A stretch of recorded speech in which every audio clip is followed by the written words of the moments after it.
السلام علیکم every one. جنت کے پتے ناول کی یہ 61 ایپیسوڈ ہے۔ چلیے شروع کرتے ہیں۔ اب اس کے پاس مزید ایک ہفتے کا وقت تھا۔ اگلے ہفتے اس کو آخری دفعہ ان لوگوں کو اس جگہ پہ لے کر جانا تھا۔ اس کے تعاون کے پیش نظر ہفتے 10 دن اس پہ تشدد نہیں کیا گیا تھا۔ کھانا بھی قدرے بہتر مل رہا تھا۔ شاید وہ یہ سمجھے کہ اگر وہ راز اگل دے تو وہ اس کو چھوڑ دیں گے۔ حالانکہ وہ جانتا تھا کہ تب بھی وہ مارا جائے گا، مگر اب اسے امید تھی۔ اسے لاوارث نہیں چھوڑا گیا تھا۔ اسے بس اس آفیسر کا انتظار کرنا تھا جو چند دن میں ادھر آ جائے گا اور فرار میں اس کی مدد کرے گا۔ اور پھر ایک روز وہ آفیسر اس کی تفتیش پہ تعینات ہو ہی گیا۔ اس کو امید تھی کہ وہ اس کی مدد کرے گا، مگر اس نے اس پر تفتیش اور تشدد کے پہاڑ توڑ ڈالے۔ وہ اس پہ چلاتا تھا، اس کو گالیاں دیتا تھا اور بہت ظلم کرتا تھا، جیسے اس قیدی کی زبان کھولنا اس کے کیریئر کا مسئلہ تھا۔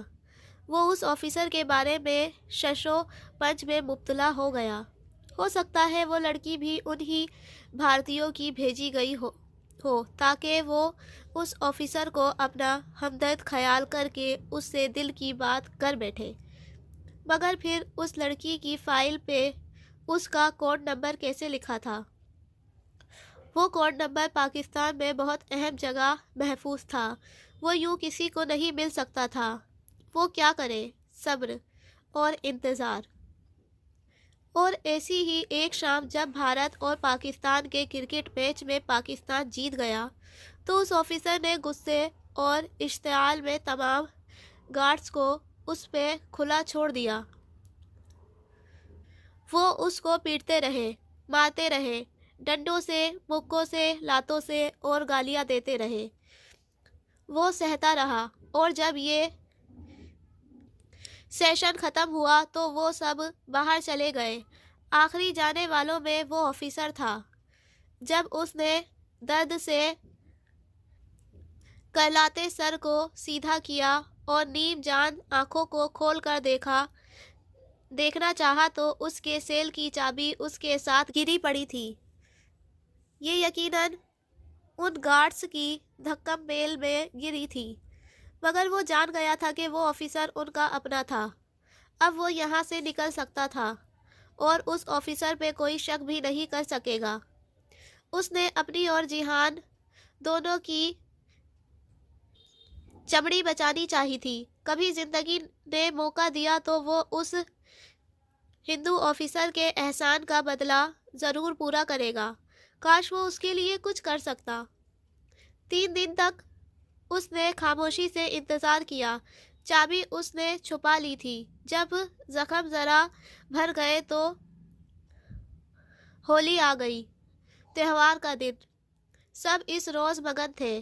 وہ اپنا کام کر سکتا تھا اور وہ موقع کا انتظار کرتا رہ گیا جب اچانک سے ہر طرف شور اٹھا، دھکم پیل، افراتفری۔ کہیں کسی کمرے میں آگ لگ گئی تھی، لوگ بھاگ رہے تھے۔ وہ جان گیا تھا کہ اس کے پیچھے کس کا ہاتھ ہے۔ باقی سب تاریخ کا حصہ بن گیا۔ اس افراتفری میں سیل سے نکلتا ایک آفیسر کو گرا کر اس کا لباس اور کارڈ ہتھیانا کچھ مشکل نہ تھا، یہاں تک کہ وہ اس بلڈنگ سے باہر نکل آیا۔ پورے 1 ماہ 10 دن بعد اس کو اس عقوبت خانے سے رہائی ملی تھی۔ چند دن بعد ہی وہ راجستھان کے قریب کی سرحد عبور کر کے اپنے ملک واپس پہنچ چکا تھا۔ 1.5 برس بعد وہ جن حالات سے گزر کر وہ پاکستان پہنچا وہ ناقابل بیان تھے۔ جب وہ واپس لاہور پہنچا تو اس کے زخم ابھی بھرے نہیں تھے۔ مسلسل علاج اور دیکھ بھال کے بعد ظاہری زخم مکمل ہو گئے، مگر وہ سر کا بدترین درد اس کے ساتھ رہا۔ اس نے کبھی اپنے سر درد کو ظاہر نہیں کیا۔ وہ نہیں چاہتا تھا کہ کوئی بیماری یا معذوری اس کے سروس ریکارڈ کو خراب کرے اور وہ میدان جنگ سے واپس بیرکو میں بھیج دیا جائے۔ ان کی ایجنسی کا ایک مشہور زمانہ مقولہ تھا کہ ہم زمانہ امن میں جنگ کرتے ہیں اور زمانہ جنگ میں اپنی کی ہوئی جنگ کا نتیجہ دیکھتے ہیں۔ ابھی وہ مزید جنگ کرنا چاہتا تھا، مگر اس جنگ اور قید نے اسے ایک مختلف انسان بنا دیا تھا۔ جہاں ایک طرف وہ اپنے سروس ریکارڈ میں ریلیبل انڈر ٹارچر کی ڈگری میں آ گیا تھا، وہاں دوسری طرف اس کا بہت کچھ مر گیا تھا۔ وہ جو ایک فیملی بنانے کی، ایک حسین لڑکی سے شادی کرنے کے، اپنے بچوں کی خوشیاں دیکھنے کی خواہش کرتی ہے، وہ خواہش مر گئی تھی۔ وہ دنیا سے بے اعتبار ہو چکا تھا۔ اس کے اندر اتنی تلخی بس چکی تھی کہ وہ اب ایک فیملی مین نہیں رہا تھا، وہ بس ایک ایجنٹ تھا۔ یہی اس کی زندگی تھی، اس کی محبت، اس کی فیملی تھی۔ جب حکومت نے لاکھوں روپیہ خرچ کر کے اس کو ملک کی خدمت کے قابل بنایا تھا تو بہتر تھا کہ وہ یہی کام کرے۔ ماموؤں سے بغض و عناد، انتقام لینے کی خواہش، سب جیل نے نگل لیا تھا۔ اگر کچھ بچا تھا تو وہ وہی ایک احساس کمتری جو ماموؤں کا سامنا کرنے کا سوچ کر اسے ہمیشہ محسوس ہوتا تھا، بس اور کچھ نہیں۔ رہائی کے کچھ عرصے بعد وہ ممی کے پاس ترکی گیا تو ایک اچھی خبر اس کی منتظر تھی۔ ممی نے اپنی جمع پونجی ملا کر جہانگیر والا گھر پھر سے خرید لیا تھا، دادا کا بنایا گھر، ان کا اپنا گھر۔ مگر اب اس کو اس گھر نے بہت زیادہ خوشی نہیں دی، وہ تو بس ایک خواہش تھی جو پوری ہو گئی۔ قریباً 3 برس قبل وہ اپنے ترک پس منظر کے باعث ترکی بھیجا گیا۔ وہاں وہ 2 کورس کے ساتھ رہ رہا تھا، ایک اپنی پاکستانی شناخت جہان سکندر اور دوسری انڈین شناخت عبد الرحمن پاشا۔